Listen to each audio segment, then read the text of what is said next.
Welcome to DC Insiders, where we bring you sharp views about global issues with relevance to Taiwan from the political capital of the world here in Washington, D.C. I'm your host, Wenchi Yu. The second Trump administration has witnessed a significant divergence from established U.S. policies across trade, foreign relations, and domestic affairs. This has created uncertainty globally, including in Taiwan. To gain clarity on Trump's foreign policy, we're joined by Alex Gray, former chief of staff in the White House National Security Council under Trump 1.0 and senior fellow at American Foreign Policy Council. Welcome, Alex. Thanks for having me. There's so many questions about the Trump administration and foreign policy. So help us understand, since you actually served in the first Trump administration in the White House National Security Council, is there such a thing that's called MAGA foreign policy or America First foreign policy? What does that mean? Yeah, I think it means differentiating the president's approach to foreign policy over both parties of the last 30 years, which definitely have been more focused on how do American policies affect the globe? How does American trade policy, how does American military and defense policy benefit everybody? This talk about a liberal international order, kind of amorphous concepts, that's not what America First is about. That's not what a MAGA foreign policy is about. What the president is focused on, number 1, 2, and 3, is how does any policy, economic or defense or strategic, benefit American workers and American citizens. Why this pivot?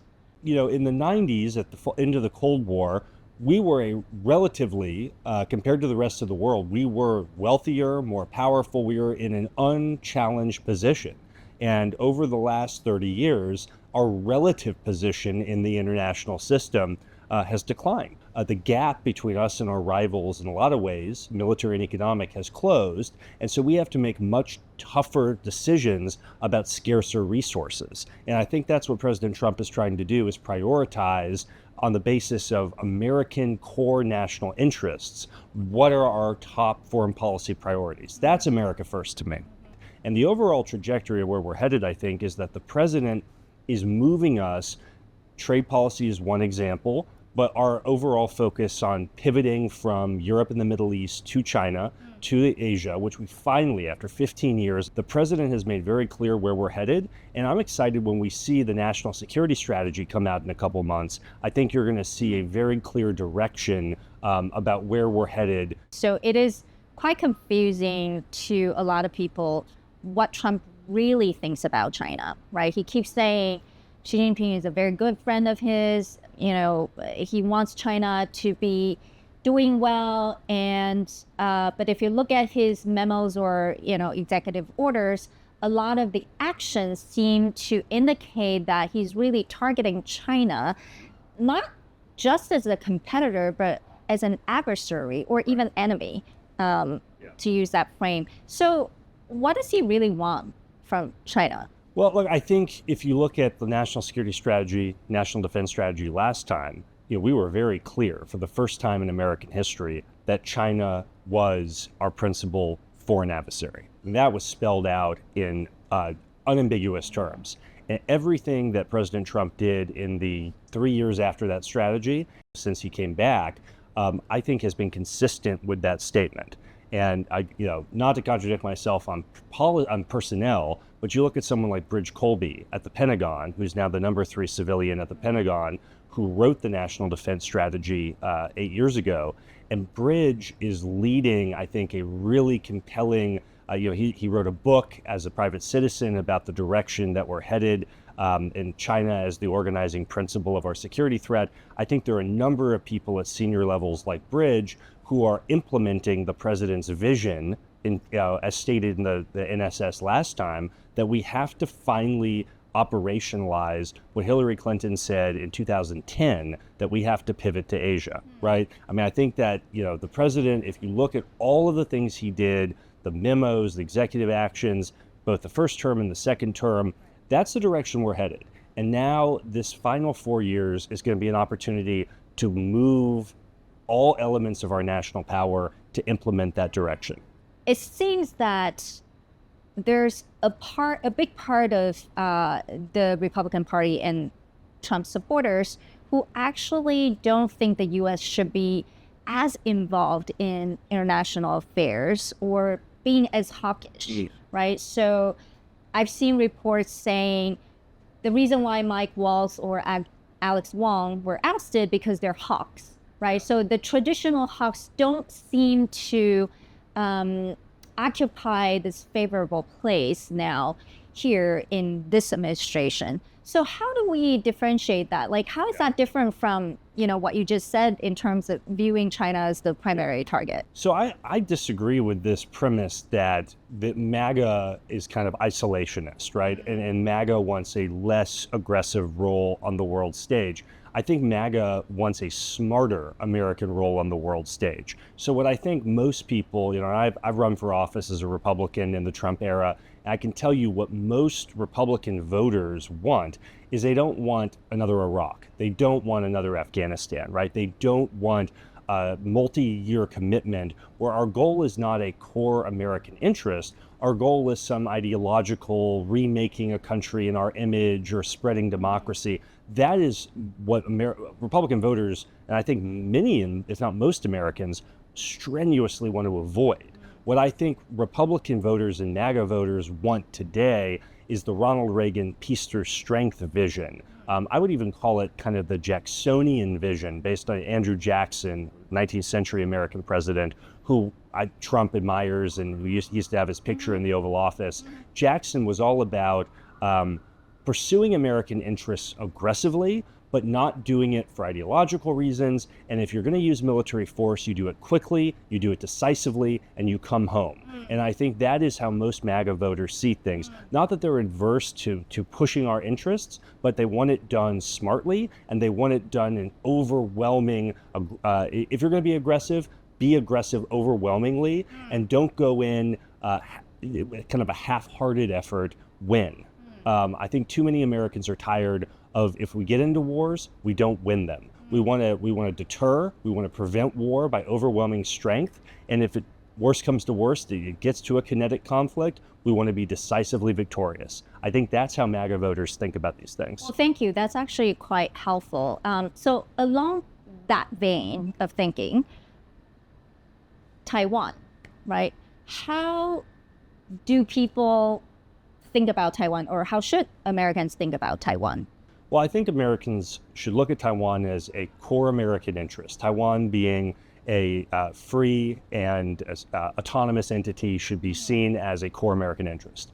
What I worry about, and this is a question that I think Taiwanese have to think through for themselves as well as American policymakers, is Taiwan, the military balance between both Taiwan and China and the United States and China in the Indo-Pacific is moving dramatically in China's favor. And we have to collectively, aggressively address that balance. If we don't, I worry that we're going to lose deterrence. And beyond just losing deterrence, American voters expect Taiwan, just as they expect Israel, just as they expect Ukraine, all of our frontline partners. They expect all of our frontline partners to share a substantial amount of the burden for their own defense. And so Taiwan has to make the investments necessary to get significantly higher in terms of defense investments. And we have to do the same. We have to make generational investments to keep up with where the PLA is going. If we don't, I worry we will be in a situation, whether the president's Donald Trump or someone, a Democrat or another Republican, 10 years from now, 5 years from now, where the president is confronted with the question of, do we intervene to support Taiwan? And it's going to be a very difficult decision because the military balance with Beijing is not in our favor. That is what I know is animating a lot of my friends who are in government today, is how do we reverse the decline in that balance so any president never has to make that difficult decision and we never lose that deterrent capacity to keep Beijing in their box. So 2 questions. First, is it possible to reverse that trend, just given how much China has invested in modernizing its military? Number 2, how much more does Taiwan need to do? Well, look, I could come up with some GDP number, but I don't think that's really what's helpful. I think what I worry about from Taiwan's perspective is the perception that will eventually take hold in the United States that if you don't at least make what is perceived, whether it's through conscription, whether it's through the type of weapons that are procured, whether it's through just the general national commitment to defense. And I believe that Taiwan, at least on the resilience side at home, is making very significant strides under President Lai. But I think this general kind of a sense of national preparedness has to be perceived in the United States as being a top national priority, the way it is in Israel, the way it was in Ukraine before the 2022 invasion. If that perception goes away and Taiwan is perceived as a free rider or as someone who's not participating in burden sharing, American political support across both parties for a sustained U.S. commitment is going to go away. And so whether that number is a 5% or 6% or whatever it is, it has to be matched as well by this kind of general sense that Taiwanese treat every day as a potential existential threat and act accordingly. Given what Americans may be asked to do to defend Taiwan, I think there has to be that sense that Taiwan treats it as an existential threat day in and day out. Some in Taiwan, and you probably are aware of, actually are quite skeptical of the U.S. commitment to Taiwan. And they believe that even if Taiwan does more, the U.S. may not come to rescue. And how would you answer to that question? And then second, I think for Taiwan, to invest more militarily, as well as to get the society ready, there's a lot of programs going on. Right. I'm sure you're aware. Some people feel that why militarize society of Taiwan for a battle that Taiwan can never win, and then you may not have the U.S. to support it? Well, first I would say every effort Taiwan makes to ensure its own defense, whether it's procuring asymmetric capabilities, standoff munitions, sea mines, whether it's investing in resilience programs, expanding conscription, those all contribute to deterrence, right? So anything that Taiwan is doing to deter China and to let what I think are internal forces in China play out such that the CCP hopefully over time will take a different direction towards Taiwan and towards aggression overseas more broadly. Anything that Taiwan can do in that sense is a positive. And I would consider that deterrence, I would consider a win, frankly. Second, I know there's speculation because President Trump has kind of reassessed America's focus on different aspects of its international commitments in alignment with, I think, the broader America First movement. Taiwan has one very unique thing going for it.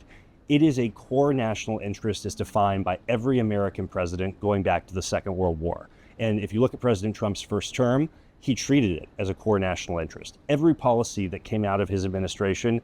On that, I do have to challenge you because according to John Bolton's book, Trump actually questioned the value of Taiwan, which, became an issue in Taiwan.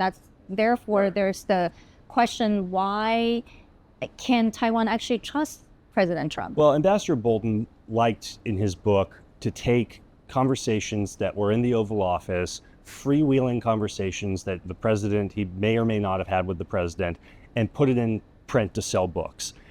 What I would tell people in Taiwan is look at, rather than kind of freewheeling bull sessions in the Oval Office, look at, which may or may not have happened, look at the policies that came out of the Trump administration. Look at the revision of the contact guidelines that allowed Taiwan, for the first time since 1979, to have a more robust diplomatic presence in Washington. Look at all of the things that came out of the State Department to normalize our relationship with Taiwan. Look at the defense, all of the things that we did to improve Taiwan's defense. I mean, it was the engagement from U.S. senior officials visiting Taiwan, all of the MOUs that we signed on so many different topics. I mean, that's what I would measure President Trump's commitment to Taiwan on, not a disgruntled former official's, book. That's actually one of the best explanations I've heard. And hopefully you're right. So what are China's vulnerabilities if it's become this biggest competitor, most competitive adversary to the United States? Now, China's vulnerability, they have one significant vulnerability, as far as I'm concerned, that overtakes everything else, which is they are an authoritarian, totalitarian, I would even argue totalitarian system that is based on a 40-year-old promise that Deng Xiaoping made to the Chinese people, that if they forego liberty and freedom, he will give them rising standards of living in perpetuity. And that's not happening. And the fact that their kind of bargain between the CCP elite and the Chinese people is that the CCP will deliver them consistent growth and raise them out of poverty, and that's not working anymore. That is their weakness. That is their vulnerability. And we can exploit that, I think, significantly by being who we are, by being an open, pluralist, free market society. And we can just continue to outgrow them, outcompete them, and let their internal system fall of its own contradictions, right? So I agree with you in principle, but look at the U.S. current system, for example. A lot of people would say what President Trump has represented is a challenge to the long-held democratic institutions that the U.S. has been very proud of for decades and centuries even. And, his cutting of foreign aid, for example, the reduction of international assistance, projecting American soft power, all these things that the U.S. used to be so proud of and, being revered because of the things and those policies. How help us understand, how do we really think about those changes? Well, if you want to talk about foreign aid, just to pick that example, and I know there's a whole litany of kind of America under President Trump is moving in directions that a lot of observers are confused by. And I think all of that is overblown, frankly. I would point to the foreign aid example this way. The UK, Australia, New Zealand, all at one point in the last couple decades took their foreign aid apparatus out of their foreign ministries, made it independent, found out it didn't work, and put their foreign aid back under their foreign ministries where it is today. If this is just moving boxes on an org chart, I think we're ultimately going to look back, which I think that's basically what it is. I think you listen to what Secretary Rubio has said, that things like PEPFAR, our program for AIDS in Africa, is going to remain robust. It's one of the greatest humanitarian achievements of the last couple decades. PEPFAR is just going to be run out of the State Department. So you're just going to move the boxes around in the org chart to some degree. But I think that people are actually being let go and the funding is no longer there. For some things, and I think we have to make tough choices with the debt and deficit this country unfortunately has. We do have to make tough choices. I was talking about resource constraints earlier and not being able to do everything and having in some ways to pare back. Unfortunately, this administration has inherited a system of debt and deficits that, the music kind of stops on the watch of President Trump in terms of debt and deficits. And he now has to make a lot of tough decisions his predecessors didn't make. And so I think what you're seeing is there's going to have to be a fundamental rethink of how much can we do in areas like foreign aid, what is truly essential for our core national interests, and what are things, if we're going to save significant money and we're going to have more efficient distribution of aid by putting USAID's functions in the State Department, I'm all for that. I think there are key things that we do on the foreign aid side that hopefully will be continued, and I think will be continued. Things that help us counter China, things that help us like PEPFAR, which helps us in Africa show the American flag and show Africans that China is not a good alternative. All those things can be done out of the State Department, probably more efficiently than they are by USAID. What about cutting Voice of America, Radio Free Asia, for example? If you ask a lot of Chinese human rights activists, for example, or dissidents, many of them would say they grew up listening to those programs and how much those programs actually matter to their organizing and advocacy, but now they're gone. And so I want to go back to, I keep asking this because one way, as you said, of exploiting China's vulnerability is directly tackling their issue, their political system. And these are the programs that actually target their political system. I think, one of the things that we found in the last 110 days is just how much waste was in US government programs, that a lot of us who've been here for a while accepted a certain amount of waste in our government because RFA does good things and Voice of America does good things. And those of us who spend our time thinking about these strategic issues, the Washington think tank types, we kind of said, you know what, I'm sure there's waste, but I don't care because ultimately they're doing great stuff overall. That is a very hard case to make for Americans who are watching their jobs go away, who are watching their belts having to be tightened at home. And the president is now confronted, as waste has been discovered in this DOGE process, extraordinary waste, corruption. He now has to go to his voters and make something I do not envy him, where he has to say, well, there may be some value here, but we have to accept some of this waste, fraud, and abuse.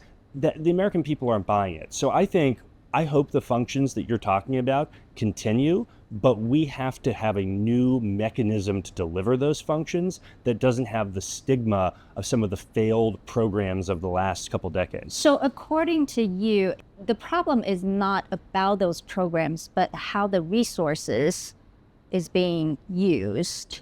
Everything I have heard and sensed from this administration has not been that there is a rejection of America providing overseas information or America providing robust aid overseas. It's not some sort of, as far as I can tell, it's not a fundamental rejection of that type of work. What it is a rejection of the mechanisms that have been used, that have been proven. I think in the case of USAID, some of the corruption that's been uncovered is just astounding. Even for people who've been around government, some of the misuse of taxpayer funds has been shocking. And so I think it's hard for elected politicians like the president and members of Congress to go to their constituents and defend this stuff. So I think, unfortunately, we're going to have to rebuild if we want to have the democratic legitimacy behind USAID, RFA, VOA. We're going to have to rebuild and do it the right way, in a way that's accountable to the people who are paying for this. Mm-hmm. I think President Trump's communication, in a way, is very targeting his supporters, which may not be viewed as favorably for people who don't understand where he came from.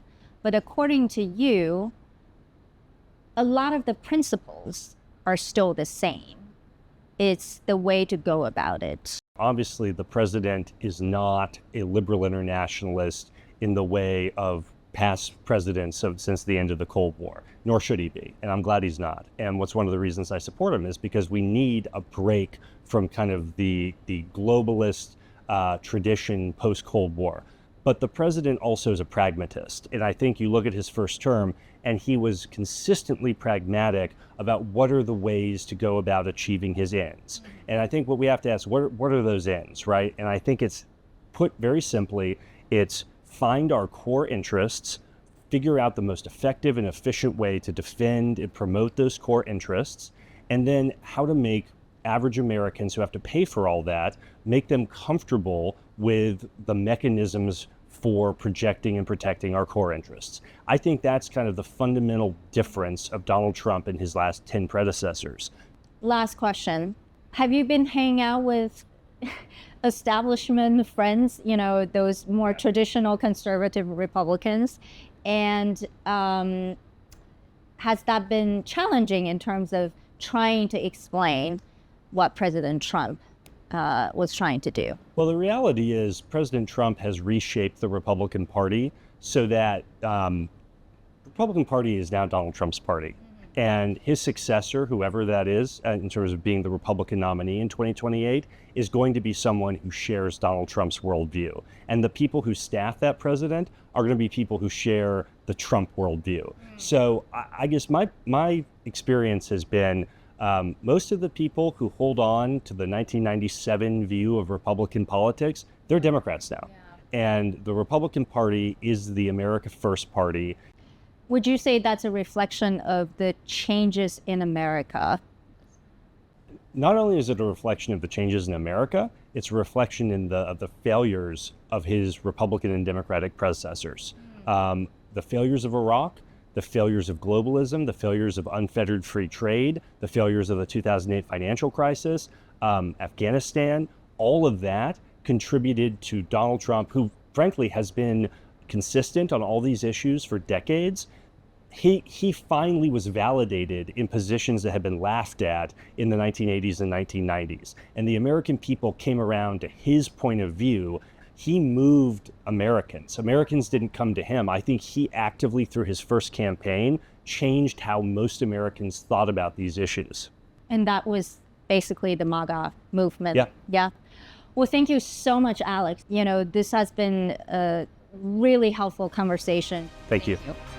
Thank you for watching DC Insiders. Please follow us on social media to get the latest episode. See you next time.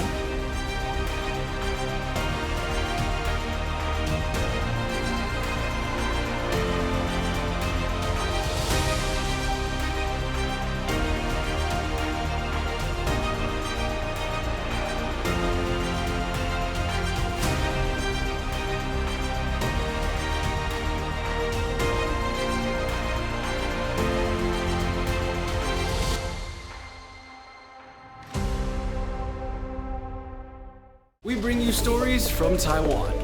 Every day of the week. Our reporters travel the nation.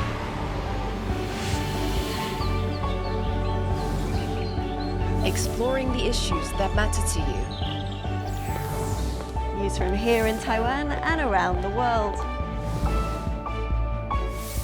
What's up, Taiwan? On TaiwanPlus.